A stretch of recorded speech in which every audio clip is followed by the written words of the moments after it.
Hello साथियों, welcome to my are के coaching.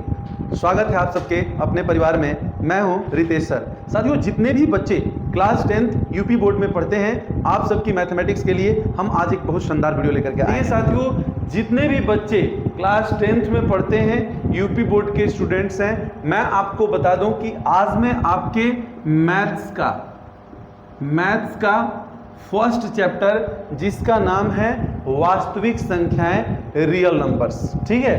तो आज हम रियल नंबर्स की फर्स्ट एक्सरसाइज का जो कंसेप्ट है उस पर चर्चा करेंगे कि इस एक्सरसाइज में किन किन बिंदुओं को आपको अच्छे से जानना है, और हम लोग चर्चा करेंगे कि इस एक्सरसाइज के क्वेश्चन को हम लोग कैसे बनाएंगे। और साथियों, भरोसा कीजिए कि जितने भी बच्चे माई आर के कोचिंग परिवार से जुड़ जाएंगे, उनकी मैथमेटिक्स की 100% तैयारी की जिम्मेदारी आपके आर के सर की होगी, रितेश सर की होगी। देखिए बच्चे, एक्सरसाइज 1.1 कॉन्सेप्ट प्लस सॉल्यूशन आज का हम लोगों का मुद्दा है। आज एक्सरसाइज 1.1 का कॉन्सेप्ट समझेंगे और सॉल्यूशन करेंगे, ठीक है ना। देखिए, सबसे पहले इसमें बात कही गई है अंकगणित की आधारभूत प्रमेय। अंकगणित की आधारभूत प्रमेय इसमें हम लोग जानेंगे। फिर हम लोग जानेंगे कि भाज्य तथा अभाज्य संख्या क्या होती है। देखिए, संख्याएं तो बहुत सारी होती हैं, ठीक है ना, लेकिन इस एक्सरसाइज के लिए जो इंपॉर्टेंट है, हम उस टॉपिक पे विशेष चर्चा करने वाले हैं, ठीक है। तो अभाज्य तथा भाज्य संख्याएं क्या होती हैं, ये हम लोग जानेंगे। किसी संख्या को अभाज्य गुणनखंड के रूप में, प्राइम फैक्टर के रूप में कैसे लिखा जा सकता है, हम लोग इस चीज को जानेंगे। उसके बाद अभाज्य गुणनखंड विधि से HCF तथा LCM ज्ञात करना भी हम लोग सीखेंगे, और संख्याओं एवं उनके मसा और लसा के बीच में कुछ संबंध होता है, हम उन संबंधों को जानेंगे। और इतना कंसेप्ट 4 पॉइंट 1 2 3 4, ये 4 पॉइंट्स क्लियर होने के बाद इस एक्सरसाइज का एक भी क्वेश्चन साथियों आपको कंफ्यूज करने वाला नहीं है। अब देखिए, हमारा जो वीडियो आप लोग देख रहे हैं, ये 5 वीडियो की एक सीरीज है। 5 क्लास होंगी, 5 वीडियो होंगी, जिसको आप लोग देखने के बाद फर्स्ट चैप्टर को कंप्लीटली एकदम एग्जाम फोड़ने लायक, एग्जाम में इस चैप्टर को मतलब कंप्लीटली इस चैप्टर से आने वाले क्वेश्चन को सॉल्व करने लायक प्रिपरेशन इन 5 क्लास में आपका हो जाएगा। तो इन 5 क्लास की जो सीरीज है, इसको आपको देखना होगा। साथियों, मैं क्या क्या इन 5 क्लास में आपके लिए लेके आऊंगा। देखिए, 5 क्लास हैं, जिसमें शुरुआत में आपको पता है कि आपका यह चैप्टर सिर्फ 2 एक्सरसाइज का है, एक्सरसाइज 1.1 और एक्सरसाइज 1.2 बस। तो एक्सरसाइज 1.1 के लिए ये क्लास हो गई।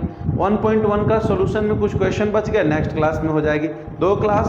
1.2 का रूल एक क्लास में, एक्सरसाइज एक क्लास में, मतलब कि आपके 3 से 4 क्लास में कोशिश करेंगे कि 3 क्लास में चैप्टर को निपटा दिया जाए। और 2 क्लास जो आपकी लास्ट वाली होगी, वो बहुत इंपॉर्टेंट क्लास होगी। देखिए, किन 5 क्लास में हम आपको क्या क्या पढ़ाने वाले हैं, पहले इस चीज को समझिए। साथियों, कंप्लीट रूल, पूरे चैप्टर का कंप्लीट रूल आप लोगों को इसमें मिलेगा। फिर उसके बाद ऑल एक्सरसाइज, मतलब जो भी इस चैप्टर में एक्सरसाइज हैं, वो कंप्लीट एक्सरसाइज और उनके सारे क्वेश्चंस आपको मिलेंगे। उसके बाद आप सभी को पता है कि आजकल बोर्ड एग्जाम जो यूपी बोर्ड का हो रहा है, उसमें स्टार्टिंग में जो 20 क्वेश्चन आ रहे हैं, वो बहुविकल्पीय टाइप आ रहे हैं, बहुविकल्पीय प्रश्न आ रहे हैं, ठीक है ना। तो हम लोग इससे चैप्टर से जितने भी बहुविकल्पीय क्वेश्चन यथासंभव हो सकते हैं, जितने भी महत्वपूर्ण प्रश्न हो सकते हैं, उन सभी प्रश्नों को हम लोग टच करेंगे, सॉल्व करेंगे, ठीक है। उसके बाद PYQ का मीनिंग है प्रीवियस ईयर क्वेश्चन। जितने भी हम लोग 2018 में NCERT लागू हुई है, और तब से अब तक जितने भी इस चैप्टर से क्वेश्चंस आए हैं, जो वर्तमान समय में आप लोगों के लिए जरूरी होंगे, वो सारे प्रीवियस ईयर क्वेश्चन आप लोगों को सॉल्व कराए जाएंगे। तो सब्र के साथ ये पहली क्लास है, ऐसी आगे और 4 क्लास मिलने वाली है। कुल 5 क्लास देखिए, और पहले चैप्टर से सबको पता है कि 5 अंक का क्वेश्चन बोर्ड एग्जाम में बनता है। 5 क्लास कंप्लीट देखिए और 5 अंक कंप्लीट कीजिए, पक्का ऐसी क्लास आपको कहीं नहीं मिलने वाली है। आपको बेहतरीन तरीके से तैयारी हम कराएंगे। तो चलिए साथियों, हम लोग स्टार्ट करते हैं। अंकगणित की आधारभूत प्रमेय, fundamental theorem of arithmetic. Fundamental theorem of arithmetic क्या बताता है? देखिए, इसमें इसी बात को मेंशन किया गया है कि किसी भी संख्या को किसी भी संख्या को अभाज्य गुणनखंड के रूप में अद्वितीय रूप से लिखा जा सकता है। जैसे मान लीजिए हमारे पास एक संख्या है 25, ठीक है ना, तो इस 25 को हम लोग लिख सकते हैं 5 गुणे 5। इसके अलावा इसका और कोई टुकड़ा नहीं हो सकता है, ठीक है ना। ये इसका अद्वितीय अभाज्य गुणनखंड है। अंक गणित की आधारभूत प्रमेय इसी बात को बताती है, ठीक है, इसी बात को इसमें बताया गया है। जैसे मान लीजिए हमारे सामने लिखा गया है 15, ठीक है ना, तो इस 15 को हम लिख सकते हैं 3 गुणे 5। क्या लिख सकते हैं? 3 गुणे 5, जो कि इसका अभाज्य गुणनखंड है और अद्वितीय अभाज्य गुणनखंड है। कहने का मतलब ये है कि इसके अलावा इस 15 का और कोई अभाज्य गुणनखंड नहीं होगा। तो बाकी ये 4 पॉइंट्स आपके सामने दिख रहा है, इन चारों बिंदुओं पे हम लोग विशेष तौर पे चर्चा करेंगे और फिर एक्सरसाइज का एक एक क्वेश्चन आप लोग अच्छे से समझेंगे। देखिए साथियों, सबसे पहली बात है अभाज्य तथा भाज्य संख्या। अभाज्य तथा भाज्य संख्याएं, ठीक है, प्राइम एंड कंपोजिट नंबर्स, ठीक है ना। तो सबसे पहले हम आपको बताते हैं अभाज्य। देखिए अभाज्य संख्या, तो अभाज्य संख्या क्या होती है समझिएगा, जिसको हम लोग कहते हैं प्राइम नंबर। क्या कहते हैं हम लोग? प्राइम नंबर कहते हैं अभाज्य संख्या, ठीक है ना। तो देखिए वे संख्याएं जो एक या स्वयं के अलावा, वे संख्याएं जो एक या स्वयं के अलावा और किसी भी संख्या से नहीं कटती हैं। वे संख्याएं जो एक या स्वयं के अलावा और किसी भी संख्या से विभाजित नहीं होती हैं, उन्हें हम लोग अभाज्य संख्याएं कहते हैं। जैसे हमारे पास हो गया 2, 3, देखिए 2 से कटेगा या 1 से कटेगा, इसके अलावा और किसी से कटने वाला नहीं है। तो वे संख्याएं जो एक या स्वयं के अलावा और किसी संख्या से विभाजित नहीं होती हैं, उन्हें हम लोग कहते हैं क्या? अभाज्य संख्याएं। 3 है, 5 है, 7 है। देखो बाबू 9 नहीं है। क्यों 9 नहीं है? क्योंकि 9 1 से भी कटेगा, 9 3 से भी कटेगा, 9 से भी कटेगा। तो एक या स्वयं के अलावा इसका एक और गुणनखंड हो गया है ना, वो 3 है। तो ये अभाज्य संख्या नहीं है, ठीक है ना। 10 भी नहीं है। 11 अभाज्य संख्या है, क्योंकि 11 एक या स्वयं के अलावा और किसी से कटने वाला नहीं है, ठीक है ना। अब देखिए आपसे कोई पूछे कि दुनिया की सबसे छोटी अभाज्य संख्या क्या है, तो दुनिया की सबसे छोटी अभाज्य संख्या है 2। दुनिया की सबसे छोटी सम अभाज्य संख्या क्या है, तो 2 है। दुनिया की सबसे छोटी विषम अभाज्य संख्या क्या है, तो 3 है। और अभाज्य संख्याएं होती क्या है, तो वे संख्याएं जो एक या स्वयं के अलावा और किसी भी संख्या से नहीं कटती हैं, वे अभाज्य संख्याएं होती हैं। आई होप आपने बहुत अच्छे से समझा कि अभाज्य संख्याएं क्या होती हैं। तो 2 है, 3 है, 5 है, 7 है, 11 है, 13 है, 17 है, 19 है, 23 है। समझ रहे हैं ना। ये सारी संख्याएं जो एक या स्वयं के अलावा और किसी भी संख्या से नहीं कटेंगी, ये सभी अभाज्य संख्याएं हैं। अब बात आती है बाबू भाज्य संख्या।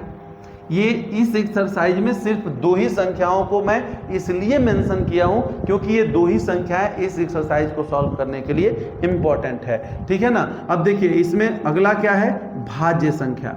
तो भाज्य संख्या जो होती है, जिसको हम लोग कहते हैं कंपोजिट नंबर। क्या कहते हैं बाबू? Composite number.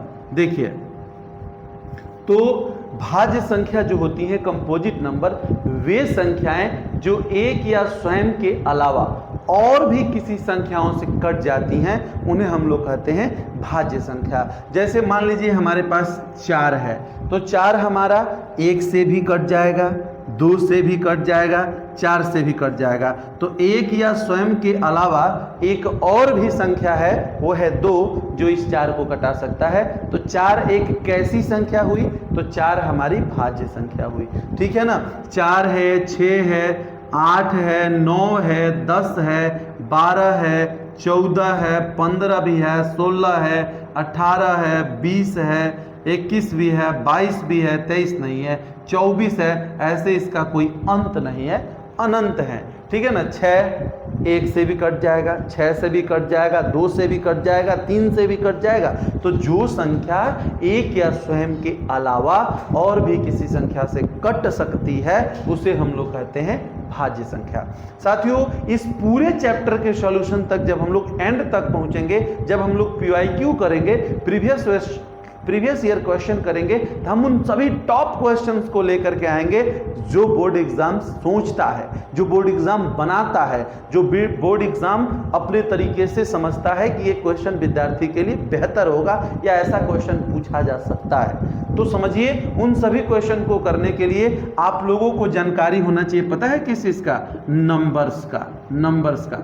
यहां तो मैंने आपको फर्स्ट एक्सरसाइज 1.1 के लिए अभाज्य संख्या और भाज्य संख्या के बारे में हमने तो आपको बता दिया, लेकिन नंबर्स जिसमें आपको प्राकृतिक संख्या, पूर्ण संख्या, पूर्णांक, धनात्मक पूर्णांक, ऋणात्मक पूर्णांक, सम संख्या, विषम संख्या, परिमेय संख्या, वास्तविक संख्या, भाज्य संख्या, अभाज्य संख्या, सहअभाज्य संख्या, समझ रहे हैं ना? और उसके बाद मतलब जितनी भी संख्याएं हैं, ये सारी संख्याओं की जानकारी आपके पास इस कंप्लीट चैप्टर को हल करते करते उससे पहले जानकारी होनी चाहिए। कारण क्या है कि बहुत सारे ऐसे क्वेश्चन आएंगे जहां सहअभाज्य संख्याओं की चर्चा होगी, दो संख्याएं दे देगा, बोलेगा बताओ ये सहअभाज्य संख्याओं का युग्म है या नहीं है।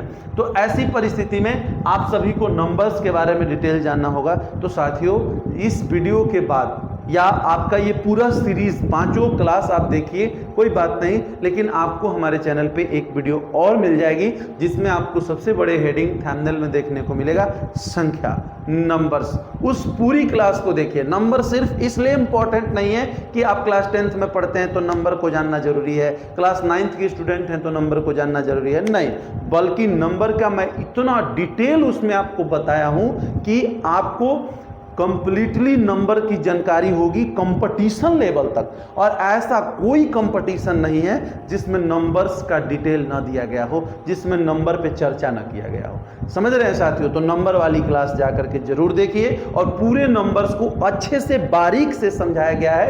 पूरे नंबर्स को इत्मीनान से समझिए, शायद उसमें कुछ ऐसी डिटेल्स आपको मिलेंगे नंबर्स का जो इससे पहले आप लोगों को पता ना होगी। ठीक है ना? तो नंबर्स वाली क्लास जरूर देख लीजिएगा आगे की क्लास को देखने से पहले।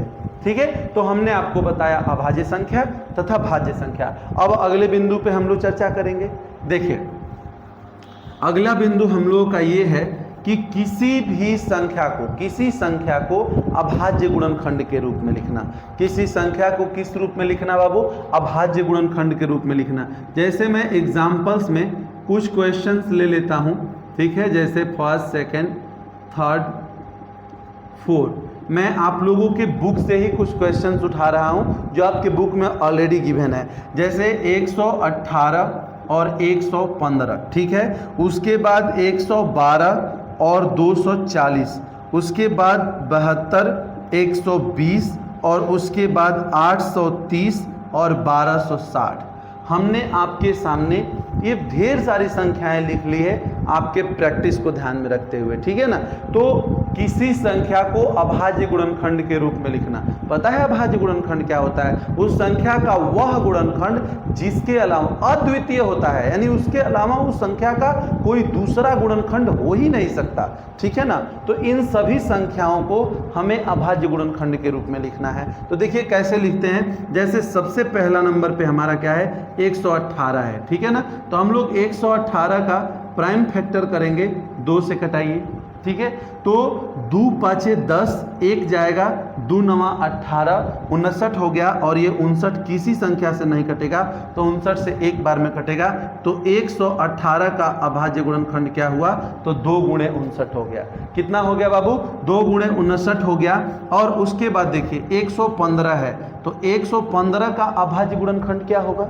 ठीक है? आप लोग कहेंगे कि सर ये तो हम छोटी कक्षाओं में किए हैं। हाँ, तो कौन सी आप बहुत बड़ी कक्षा में आ गए भाई साहब? आप तो 10 में ही आए हैं ना। वही बेस, वही आपका जो बचपन का पढ़ाई है उसका स्टैंडर्ड थोड़ा सा उठा दिया गया है, उसका लेवल थोड़ा सा उठा दिया गया है। बाकी मौज में पढ़ना है साहब। बचपन अगर आपका बेहतर गया होगा ना तो पक्का है कि हाई स्कूल ना आपके लिए कुछ नहीं है, गणित की खोपड़ी में छेद कर देंगे। देखिए 115 है, 3 से घटाइए। ठीक है? 3 तिहाई 9, 3 तिहाई 9, तो 9 2 11, 2 बच गया, 25 होगा, नहीं कटने वाला।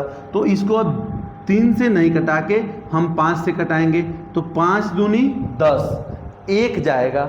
ठीक है? तो 15 होगा, तो 5 तिहाई 15, 5 दूनी 10, 1 गया तो 15 हुआ, 5 3 आई 15। अब 23 किसी से नहीं कटने वाला, तो 23 एकम 23 हो जाएगा। यानी कि 115 का अभाज्य गुणनखंड क्या हुआ, तो ये हुआ 5 गुणे 23। 5 गुणे 23 कितना आसान है, कितना आसान है किसी संख्या को अभाज्य गुणनखंड के रूप में लिखना। ठीक है बाबू।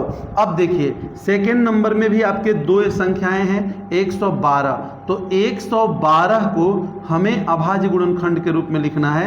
2 5 10, 2 5 10, 1 जाएगा। ठीक है, तो 12 होगा।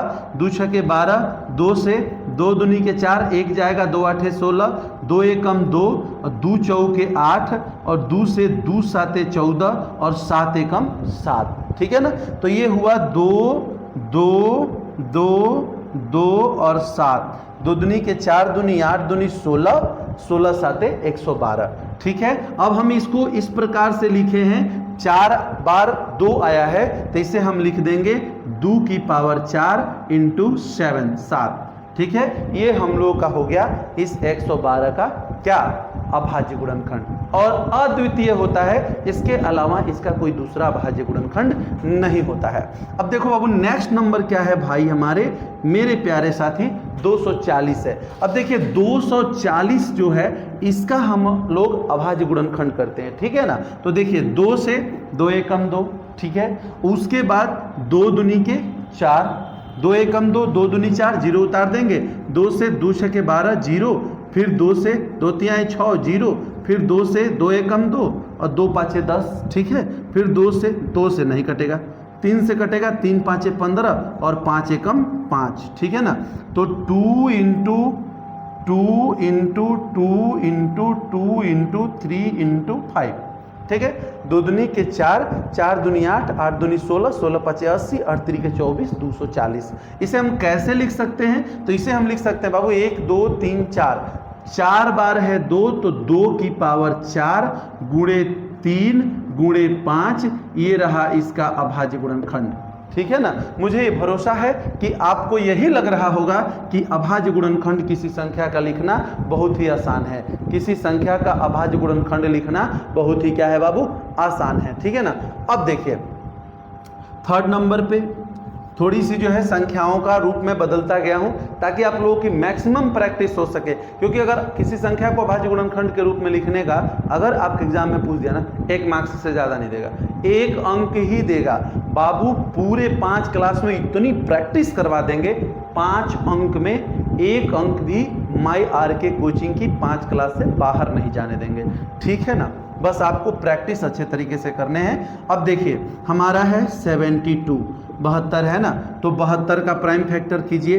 2 से 2 तिहाई 6, 1 जाएगा तो 12, 2 छके 12, 2 एकम 2, 1 जाएगा, 2 8 16, 2 9 18, 3 तिहाई 9, 3 एकम 3, तो 2 1 2 3, 2 3 बार है तो 2 के घात पर 3, और 3 2 बार है तो 3 के घात पर 2। ये हम लोगों का हो गया इसका अभाज्य गुणनखंड। क्या हो गया साथी, अभाज्य गुणनखंड। ठीक है ना, अब हम लोगों के पास जो नेक्स्ट संख्या है वो क्या है, 120। 120, तो देखिए 120 का अभाज्य गुणनखंड करेंगे। 2 छके 12, 0 उतर जाएगा, 2 तिहाई 6, और 0 उतर जाएगा। 2 से 2 एकम 2, 1 जाएगा, 10 होगा, 2 5 10, फिर 3 से घटाएंगे तो 3 5 15, और 5 एकम 5, 2 3 बार आया है तो 2 की पावर 3, और 3 है, और फिर गुणे 5, 2 दूनी के 4, 4 दूनी 8, 8 3 के 24। ठीक है, 2 दूनी के 4 दूनी 8, 8 3 के 24, और 24 गुणे 5 करेंगे तो 5 के 20 के 0 हासिल 2, अब 5 दूनी 10 2 12, 120। ठीक है ना, तो 120 का जो हमारा प्राइम फैक्टर हुआ, अभाज्य गुणनखंड हुआ 2 के पावर 3 गुणे 3 गुणे 5। ठीक है ना, तो इतनी संख्याओं को आपने अभाज्य गुणनखंड के रूप में लिखना जान लिया। अब देखिए जो चौथा नंबर पे है हम लोग इसको अभाज्य गुणनखंड के रूप में लिखते हैं। ठीक है भाई, तो चौथा नंबर पे जो है एक है हमारी संख्या 830। कितना है बाबू? 830। आइए इसका प्राइम फैक्टर हम लोग करते हैं। तो देखिए सबसे पहले हम लोग 2 से घटाएंगे क्योंकि लास्ट में 0 है। अगर लास्ट में 0 या कोई सम संख्या रहता है तो हम लोग 2 से घटाना शुरू करते हैं। अगर लास्ट में 5 है तो कई बार 3 से कट जाता है, कई बार 5 से कटता है, ठीक है ना। इतनी चीज़ें आपको बचपन से इतना आप लोगों ने कैलकुलेशन छोटे छोटे किए हैं कि इतनी समझ तो आपके अंदर भी है। अब आइए 2 से कटाएंगे, 2 चौके 8, ये 3 है, 2 एकम 2, 1 बचेगा, आगे जाएगा तो फिर ये हो जाएगा 2 पाँचे 10। अब देखिए 3 से कटाने का प्रयास करते हैं क्योंकि लास्ट में सम संख्या है नहीं तो 2 से कटेगा नहीं। तो 3 एकम 3, ठीक है ना। तो 3 एकम 3 तो 1 बचेगा, ठीक है। तो 1 जाएगा इधर तो कितना हो जाएगा? 11। तो 11, 3 तिहाई 9, 9 2 11, 2 जाएगा तो 25 होगा और 25 तो फिर 3 से कटेगा नहीं। यानी कि ये बात तो यहाँ निकल के आ गई कि ये संख्या 3 से कटने वाली नहीं है। अब हम 5 से प्रयास करते हैं। तो 5 वाट है 40, 1 जाएगा तो 15, 5 तिहाई 15, 5 तिहाई 15। अब ये हमारी संख्या हो गई 83। ये किसी के टेबल में, किसी भी संख्या के पहाड़ा में आपने 83 नहीं सुना होगा। किसी भी संख्या के टेबल में आपने 83 नहीं सुना होगा। यानी कि ये 83 किसी और से कटता हुआ नजर नहीं आ रहा है। तो 83 हमारा कितने से कट जाएगा? 1 से कट जाएगा, ठीक है ना। तो इसको हम लोग लिख सकते हैं, क्या लिख सकते हैं? 2 गुणे 5 गुणे 83, 2 गुणे 5 गुणे 83, यह इसका क्या रहा? अभाज्य गुणनखंड। क्या रहा? अभाज्य गुणनखंड रहा। और एक हमारी संख्या है 1260। एक हमारी संख्या क्या है? 1260। आइए साथी हम लोग 1260 का अभाज्य गुणनखंड करते हैं। तो देखिए 1260, 2 से 2 छके 12, 2 छके 12, और फिर हमारा ये 2 छके 12 हो गया, 2 तिहाई 6, 0 उतार देंगे, ठीक है ना। अब चलिए फिर 2 से कटेगा, 2 तिहाई 6 और 2 एकम 2, 1 जाएगा, 2 पाँचे 10, ठीक है। अब चलिए हम फिर इसको 3 से कटाते हैं, 3 एकम 3। अब 2 संख्याओं को एक साथ कटाना है तो बीच में 0 लगा देंगे और 3 पाँचे 15, फिर 3 से, 3 तिहाई 9, 1 जाएगा, 3 पाँचे 15। अब 5 से जब हम लोग इसको डिवाइड करेंगे तो 5 साते 35, 5 साते 35, और फिर 7 से हम लोग करेंगे तो 7 एकम 7, ठीक है ना। तो हमारे पास क्या मिला? 2 कितनी बार आया है? 2 बार। तो हमारा हो जाएगा 2 की पावर 2, ठीक है ना। अब हमारा 3 कितनी बार आया है? 2 बार। तो इंटू 3 की पावर 2, ठीक है ना साथी। उसके बाद हमारा 5 है और 7 है, तो गुणे 5 गुणे 7, ये रहा हमारा अभाज्य गुणनखंड। तो मैं उम्मीद करता हूं कि इतने सारे एग्जाम्पल्स के थ्रू मैंने आपको बहुत बेहतर तरीके से समझाया कि किसी संख्या को अभाज्य गुणनखंड के रूप में कैसे लिखा जा सकता है, ठीक है। तो हम लोगों ने पहला पॉइंट क्लियर किया, अभाज्य संख्या और भाज्य संख्या। फिर दूसरा पॉइंट क्लियर किया कि किसी संख्या को अभाज्य गुणनखंड के रूप में कैसे लिख सकते हैं। अब अगला पॉइंट है अभाज्य गुणनखंड विधि से HCF और LCM ज्ञात करना। अभाज्य गुणनखंड विधि से HCF और LCM ज्ञात करना। आइए हम इस चीज़ को देखते हैं, ठीक है ना। तो देखिए हमारे पास HCF, ठीक है, HCF हाईएस्ट कॉमन फैक्टर, ठीक है ना, और हम लोग कहते हैं LCM लिस्ट कॉमन मल्टीपल, ठीक है, लसा मसा, मासा और लसा, ठीक है। तो अब देखिए लसा मासा हम लोग अभाज्य गुणनखंड विधि से कैसे निकालते हैं। तो यदि मैं आप लोगों को कुछ एग्जाम्पल्स दे दूं, यदि मैं आप लोगों को कुछ एग्जाम्पल्स दे दूं, आपके क्वेश्चन, आपके एक्सरसाइज के क्वेश्चन, आपके बुक के क्वेश्चन, मान लीजिए हमने आपको दिया 12, 15, 21, ठीक है। दूसरे नंबर पे हमने दिया 17, 23, 29, और तीसरे नंबर पे हमने आपको दिया 8, 9 तथा 25। और इन सभी का हम लोगों को निकालना है। क्या निकालना है बाबू? HCF निकालना है और LCM निकालना है। क्या निकालना है? HCF निकालना है और LCM निकालना है। बचपन से आप जैसे निकालते आ रहे हैं वैसे नहीं निकालना है। कैसे निकालना है? अभाज्य गुणनखंड विधि से निकालना है। हम लोग भाग दे के निकालते हैं, नॉर्मली गुणनखंड तो करके ही निकालते हैं एलसीएम, लेकिन वो तरीका फिलहाल यहाँ पे नहीं अपनाना है। यहाँ हम लोग अभाज्य गुणनखंड विधि से एचसीएफ और एलसीएम कैसे ज्ञात करते हैं, तो देखिए इस चीज़ को। जैसे हमारा फर्स्ट क्वेश्चन यहाँ पे है, क्या है बाबू? 12 है, तो सबसे पहले हम लोग क्या करेंगे? 12 का अभाज्य गुणनखंड लिखेंगे। तो जिसे हमको नॉर्मल है, छोटी संख्या है, जिसका डायरेक्ट आता है डायरेक्ट ही हम लिख लेंगे। तो नहीं तो 12 को ऐसे आप कटा भी सकते हैं, 2 से वही बात होगी। अगर डायरेक्ट आता है तो डायरेक्ट लिखे, नहीं तो कटा के देखिए।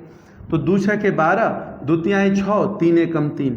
तो यहाँ पे हम देख सकते हैं कि 2 2 बार आया है, तो 2 की घात पर 2 गुणे 3, ठीक है। हमारे पास 15 है, तो आपको पता है कि 3 गुणे 5, 3 5 15। फिर हमारे पास 21 है, तो 21 को क्या लिखेंगे?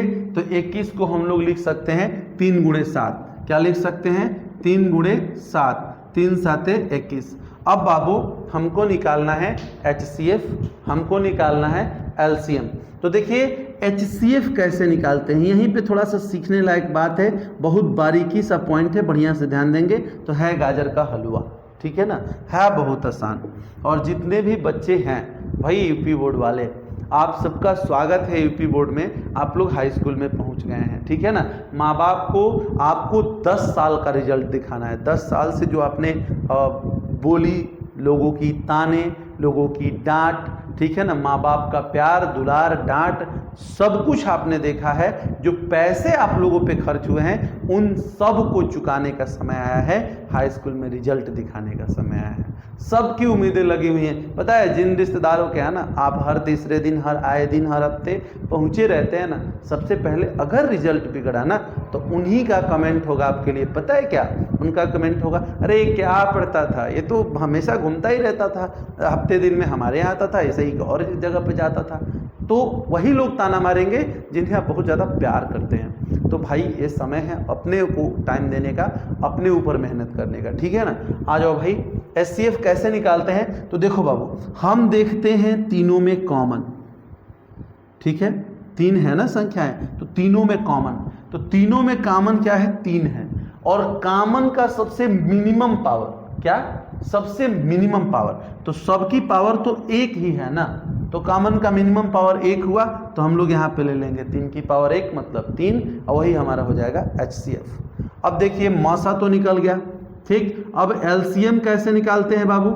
लौसा कैसे निकालते हैं? तो जो हमने कॉमन देखा है उसमें मैक्सिमम पावर वाला, तो यहाँ मैक्सिमम पावर भी कुछ नहीं है, सब 1 1 ही है, तो हम लोग मैक्सिमम पावर वाला भी उसमें से वही लेंगे, 3 मैक्सिमम पावर वाला ले लिया।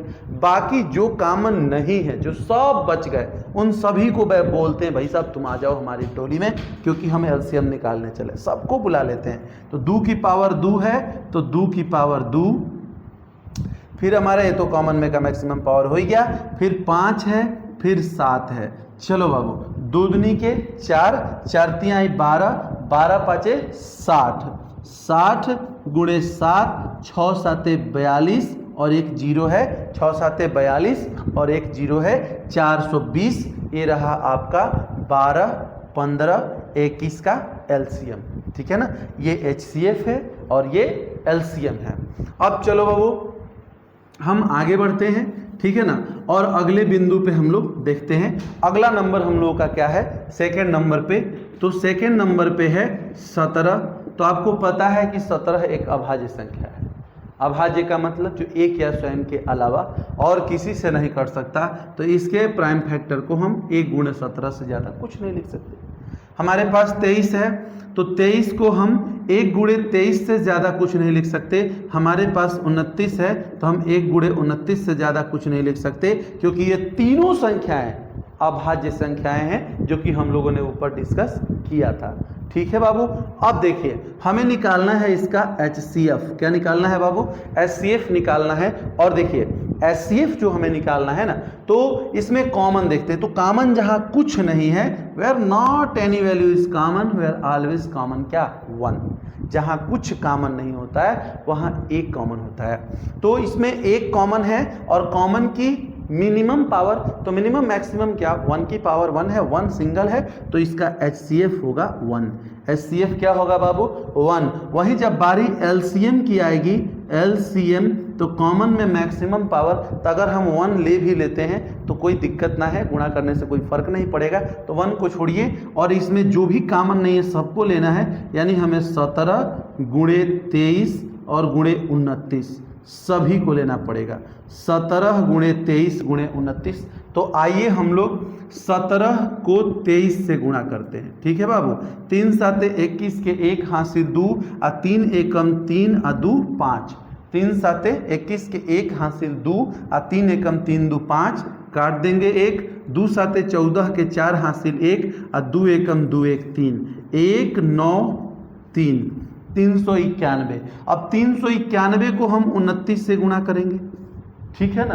तो ये होगा 9 एकम 9, 9 9 81 के 1 हासिल 8 और 9 3 27, 28 29 30 5 35 और 2 एकम 2, 2 9 18 के 8 हासिल 1 और 2 3 6 1 7, 9 3 8 5 13 के 3 हासिल 1 और 9 1 10 3 13, ठीक है ना। यहाँ पे हम लोग कहाँ मिस्टेक कर रहे हैं, 9 2 1 3 8 5 13 के 3 हासिल 1 और 7 3 10 1 11। देखिए यहाँ हमने 13 बोला, यहाँ हम लोग का क्या होगा 11। थोड़ा सा कैलकुलेशन को लेके हेजिटेशन होता है, पता है क्यों? कैलकुलेशन को लेके हेजिटेशन नहीं होना चाहिए, बट होता क्यों है, थोड़ा सा ऑनलाइन में और थोड़ा सा जब वीडियो शूट होती है ना तो सामने बच्चे नहीं होते हैं, और जब बच्चों में पढ़ाने की हम लोग की आदत के बारे में बता रहा हूँ। देखिए बच्चों में क्या है, जब हम लोग कैलकुलेशन करते हैं ना तो हम सीधे बोलते हैं 3 7 तो जवाब हमारा नहीं होता है 21, बच्चों का होता है। मैं बोलेंगे 3 7 बच्चे बोलेंगे 21, तो 21 का 1 हासिल 2, तो पीछे से जो रिप्लाई आती है ना उस पे कैलकुलेशन होता है। और फिलहाल का कैलकुलेशन तो अचानक से जब कोई भी आप अगर मान लो 4 व्हीलर में चला रहे हो कार, अचानक से आपको दे दिया जाएगा बड़ी कार, या फिर आपको दे दिया गया चलो ट्रक चलाओ, तो थोड़ा सा आपको लगेगा कि अरे ये कुछ तो अलग हो रहा है। तो वही सारी चीज़ें, अदरवाइज कैलकुलेशन गलत होने का तो कोई चांस ही नहीं बनता, कैलकुलेशन गलत नहीं होगा। तो हम लोग का कितना होगा बाबू 11,339, सही है 11,339 कितना होगा 11,339, ये हम लोग का हो गया LCM। अरे ओके ठीक है, यहाँ पे थोड़ा सा हो रहा था ना, हमने 13 लिख दिया जो कि हो रहा है 11। अब चलिए हम लोग यहाँ पे HCF LCM दोनों निकाल लिए। अब एक संख्या हमारी और रह गई है भाई, हमारे एक संख्या हमारी और रह गई है, और वो क्या है, एक संख्या नहीं एक क्वेश्चन। एक क्वेश्चन में 3 संख्याएं हैं, 8 है ना, 2 दूनी के 4 दूनी 8 यानी 2 की पावर 3, ठीक है। 9 है ना, 3 तिहाई 9, 3 के पावर 2, 25 है ना तो 5 की पावर 2, 5 25, ठीक है बाबू। अब देखिए, अब यहाँ पे आप देखिए इसमें कुछ भी कॉमन नहीं है, और हमको चाहिए HCF, तो HCF के लिए हमें क्या देखना होता है, कॉमन, तो कुछ नहीं है तो समझो कि सब में 1 है। और इसका लोएस्ट पावर जो देखेंगे तो लोएस्ट पावर क्या, जब केवल कंप्लीटली 1 1 1 है तो लोएस्ट पावर 1 ही है, तो हमारा HCF तो 1 होगा। और बारी आएगी जब LCM की तो सबको ले लेंगे, यानी कि 8 गुणे 9 गुणे 25, ठीक है ना, 8 गुणे 9 गुणे 25, 8 5 40 के 0 हासिल 4 और 8 दूनी 16 और 4 20, ठीक है। और गुणे 9 तो 9 दूनी 18 और 2 0 यानी कितना आएगा 1800। कितना आएगा बाबू 1800 आएगा। ये हम लोगों का क्या निकल गया LCM, ठीक है ना। तो मुझे उम्मीद है कि किसी अभाज्य गुणनखंड विधि से HCF और LCM कैसे निकालते हैं ये आप लोग समझे होंगे। एक ऐसा भी क्वेश्चन हम लोग ले लेते हैं, ठीक है ना, जो थोड़ा सा डिफरेंट हो, जैसे 56 और 62 का एक निकालते हैं। एक और संख्या हमारी तरफ से 56 और 62, ठीक है ना। पिछले वाले में भी हम लोगों ने 4 क्वेश्चन किया, 56 और 62 सिर्फ 2 नंबर, क्योंकि ये सब 3 3 3 जा रहा है तो एक 2 नंबर भी लेकर के करते हैं, क्योंकि हमारी कोशिश यही है कि वो हर मैक्सिमम टाइप बच्चे जान जाए, वो हर टाइप को जान जाए, जिस तरीके से हमारे बच्चे कहीं कंफ्यूज ना हो। तो एक एक पॉइंट हम लोग क्लियर करते हुए चल रहे हैं। आइए 56 और 62, तो देखो बाबू 56 है, तो 56 को हम लोग सबसे पहले 2 से डिवाइड करेंगे, ठीक है ना। तो 2 दूनी के 4, 1 जाएगा, 2 8 16, 2 1 2, 2 चौके 8, 2 से 2 7 14, 7 1 7 यानी कि 2 की पावर 3 गुणे 7, क्योंकि 3 बार आया है 2 2 2, ठीक है। तो 2 की पावर 3 और गुणे 7। अब है 62, तो 62 को कैसे लिखेंगे बाबू? तो 62 को 2 से, 2 तिहाई 6 और 2 एकम 2, 31, 31 किसी से नहीं कटेगा तो इसको लिख देंगे 2 गुणे 31। ठीक है, अब हमें चाहिए HCF। क्या चाहिए बाबू? HCF।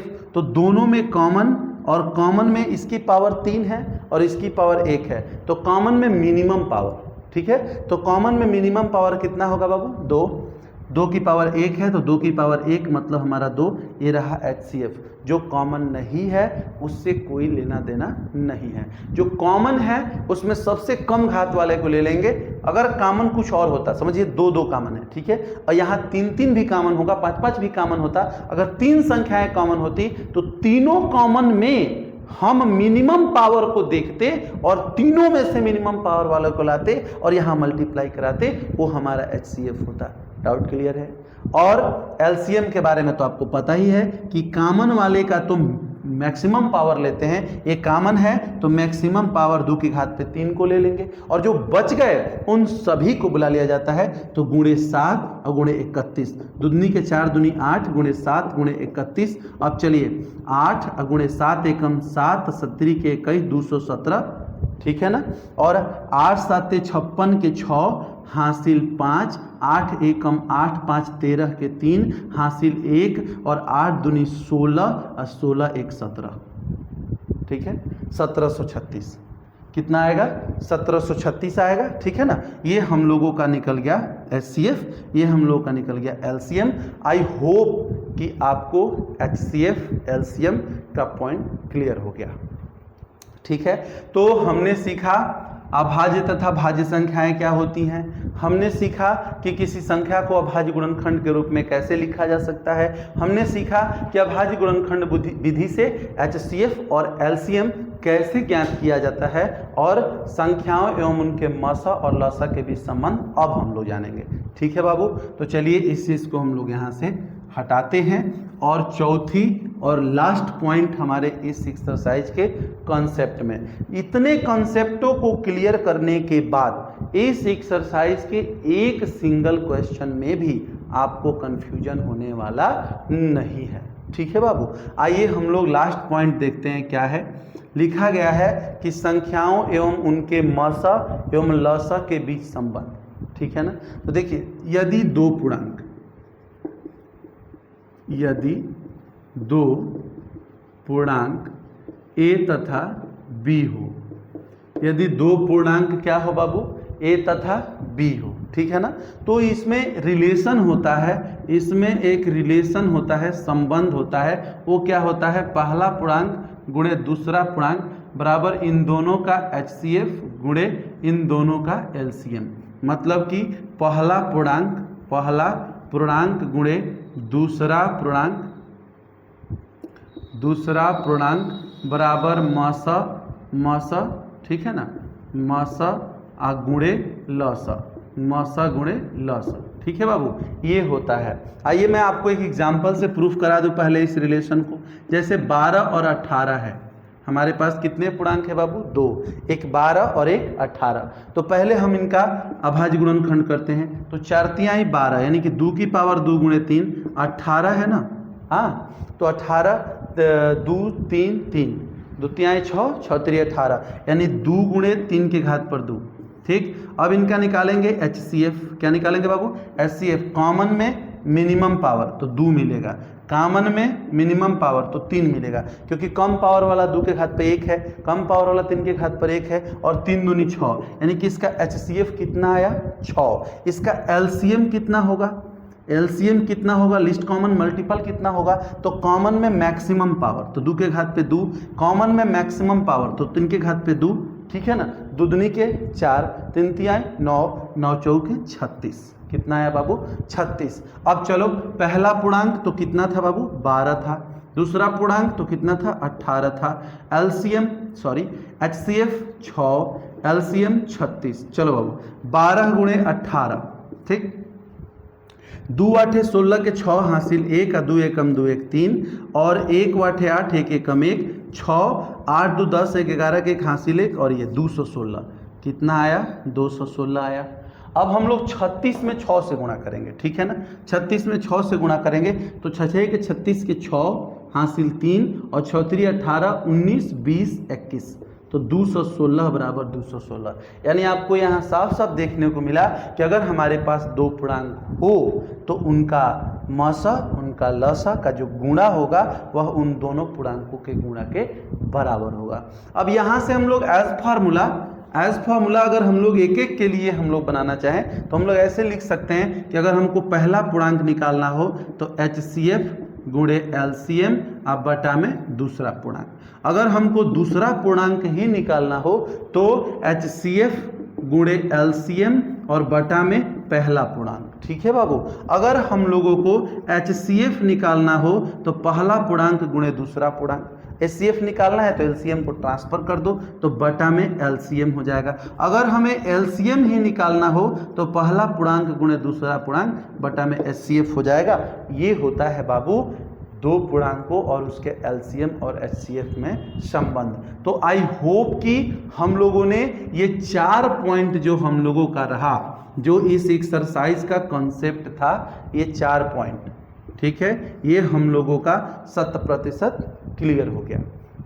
मुझे भरोसा है कि आप लोगों को इसका एक एक पॉइंट समझ में आया होगा। मैंने बहुत क्लियरिफाई करके बहुत ही संतोषजनक तरीके से आप लोगों को बताया है। साथियों, ये फर्स्ट वीडियो में फर्स्ट एक्सरसाइज का सारा कंसेप्ट क्लियर किया गया और अगली क्लास में आप लोगों को मिलने वाला है क्या, फर्स्ट एक्सरसाइज का कंप्लीट सॉल्यूशन।